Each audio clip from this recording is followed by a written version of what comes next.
Hi friends, இன்றைக்கி நாம் carrot halwa with milk khoa எப்படி பண்ணுறதுன்னு பார்க்கலாம்.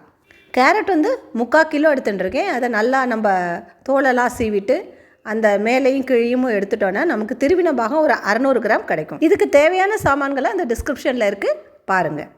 இப்போ இதை எப்படி செய்யறதுங்கிறத பார்க்கலாம். ஒரு பேன் எடுத்துகிட்டு நல்லா 2-3 ஸ்பூன் நெய் விட்டுண்டு முதல்ல இந்த முந்திரி பருப்பு, திராட்சை இதெல்லாம் வறுத்து எடுத்துக்கணும்.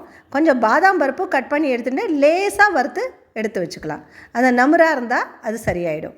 இந்த ரோஸ்ட் பண்ணதை எடுத்து ஒரு தட்டில் போட்டுன்றணும். இப்போ கொஞ்சம் நெய் பாக்கி இருக்கும். அந்த நெய்யில் நம்ம இந்த திருவின கேரட்டை நல்லா போட்டு வதக்கணும்.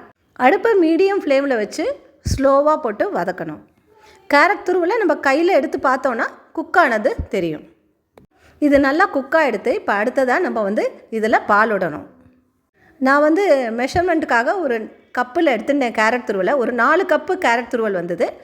அதுக்கேற்றா போல் 3 கப்பு பால் இதில் சேர்த்துருக்கேன். இது கிட்டத்தட்ட 400 ml பால்.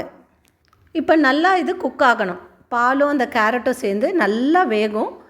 சிம்மில் வச்சு தான் வேக வைக்கணும். இப்போ கேரட்டும் பாலும் நல்லா சேர்ந்து ஒரு 10லேருந்து 12 நிமிஷம் ஆகும் வேகிறதுக்கு. வெந்த உடனே நல்லா குறுகிடும் இந்த கேரட்டும் மில்க்கும் சேர்ந்து. இப்போ 2 ஸ்டெப்பு முடிஞ்சு போயிடுது. முதல் ஸ்டெப்பு கேரட்டை வேக வச்சாச்சு. அடுத்தது இப்போ பாலோடு சேர்ந்து வேக வச்சிட்டோம். 2 ஸ்டெப்பு இதோட முடிஞ்சது. இப்போ நம்ம 3வது ஸ்டெப்புக்கு போகிறோம். நல்லா வெந்திருக்கு பாருங்க, எவ்வளோ நல்லா சுண்டிருக்கு. இப்போ நான் கிட்டத்தட்ட 225 கிராம் சர்க்கரை எடுத்துட்டுருக்கேன். ஒரு கப்புன்னா இந்த மெஷரிங் கப்பால் ஒரு கப்பு. இதை நல்லா கலரணும். போட்டு திருப்பி கொஞ்சம் தண்ணி விட்டுக்கும், ஏன்னா சர்க்கரை சேர்த்துருக்கோம் இல்லையா. நல்லா கொதிக்க விடணும். திருப்பி இதுவும் சுண்டணும். இப்போ இது நல்லா கொதிக்கும்பொழுது நம்ம ஏலக்காய் தூள் சேர்க்கணும். சேர்த்து நல்லா கொதிக்க விட்டோன்னா நல்லா குறையும். கொஞ்சமாக ஒரு ஸ்பூன் நெய் விடலாம், நல்லாயிருக்கும். அப்பப்போ கிளறி விடணும்.